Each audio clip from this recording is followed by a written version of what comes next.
Hey, today I'm going to show you how to make these awesome donuts using biscuits from a can. My mom used to make these all the time when I was little, and we always loved them. I get the bigger kind, and you can cut them in fours to make donut holes, or just punch a hole in the middle of the biscuit and just make sure it's big enough because it's going to puff up in the oil. So I'm going to go ahead and take one of the donut holes and put it in the hot oil. I fill a small saucepan about halfway with oil and put it to about medium heat, just so it's hot enough to where the donut holes are going to pop off at the bottom and start sizzling, but not too hot that it's going to brown them too fast and not cook the inside of the dough. So just be careful about the temperature. When you take them out of the oil and they're still hot, go ahead and glaze them. I use powdered sugar, and you can either use a little bit of hot water or heavy cream or a little bit of milk.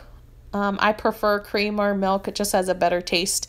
Add a little bit of vanilla or any kind of extract that you want to make a flavor if you like.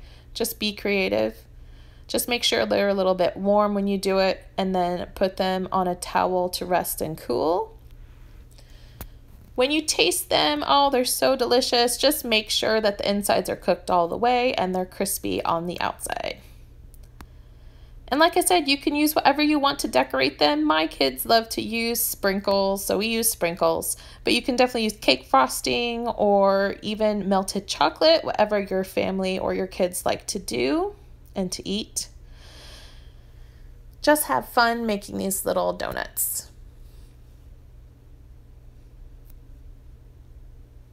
Now, when you put the bigger ones in, make sure that you put the donut in the oil away from you just so it doesn't splash.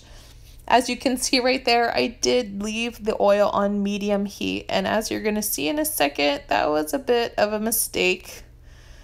When I turn over the donut, you're going to see that it's a little bit too dark for that first flip.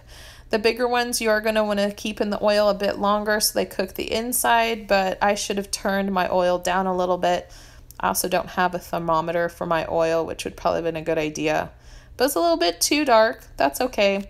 I'll go ahead and glaze it and we'll enjoy it anyway.